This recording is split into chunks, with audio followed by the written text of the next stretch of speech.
kulanti suuban idlahaantiin meel walba caalamka joogtaan ku soo dhawaada barnaamijkeena sirdoonka siyaasadda oo aan ku soo bandhigi doono qodobo ay kamid yihiin dawladda Kenya oo jawaab ka bixisay go'aankii Somalia isla markaana qaadatay tallaabo ka duwan tii Somalia. madaxweynihii hore ee Somalia mudane Xasan Sheekh Maxamuud ayaa sheegay in ay ka qayb gali doonaan banaanbaxyo ka dhacay magaalada Muqdisho kuwaasi oo looga soo horjeedo dawladda uu hogaamiyo mudane Maxamed Cabdullaahi Farmaajo.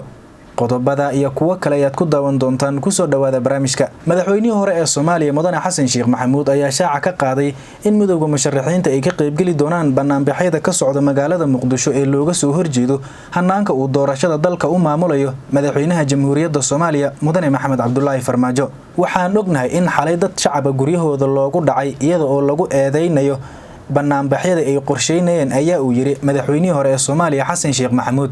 madaxweyne Xasan Sheekh Maxamuud ayaa tilmaamay in banaanbaxyo nabadeed ay hogaamin doonaan tan iyo inta wadanka ay ka dhacayso isbedel si xal loogu helo khilaafka ka taagan doorashada Soomaaliya oo la isku haysto. waan filayaa inaad wax badan ka fahamteen qodobkaasi wixii wareeg ku soo kordhay waxaad ku daawan doontaan wararkeena dambe bal iminkana aynu eegno. dawladda Kenya ayaa ka jawaabtay go'aankii ay dawladda federaalka Soomaaliya xiriirka diblomaasiyadeed ugu jartay waxayna qaadatay tallaabo ay sheegtay in ay xal ugu raadinayso. afayeenka dawladda Kenya Master Uguna ayaa sheegay in Kenya ay dhistay guddi ay u xil saartay in uu raadiyo xalinta khilaafaadka kala dhaxeeya Soomaaliya ee keenay in Muqdisho ay gabi ahaanba xiriirka u jarto Nairobi. afayeenka dawladda Kenya ayaa sidoo kale sheegay in labada dal ay xiriir dhow wadaageen sanadihii la soo dhaafay ayna muhiim tahay in xiriirkaasi la sii ilaaliyo. wadahadallo ayaa soconaya si xiriirka labada dal uu ugu soo noqdo mid caadi ah ayaa uu yiri Master Uguna oo ka hadlayay xiisadda cusub ee labada dal.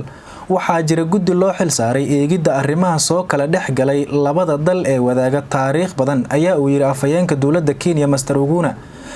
Master Uguna ayaa sheegay in aysan ka argudan doonin Soomaaliya isla markaana aanay qaadi doonin tallaabo la mid ah tii ay qaaday Soomaaliya ee ay xiriirka ugu jartay. waxaan nahay umad sarreysa ma samayn karno waxa la mid ah wixii Soomaaliya ay sameysay haddii sidaasi aan yeelno waxay noqonaysaa argudasho. waxaan u ogolaan doonaa in ay arrintaani la wareegaan urur goboleedka IGAD ayaa uu yiri Uguna oo maanta warbaahinta kula hadlay magaalada Nairobi ee caasimadda waddanka Kenya.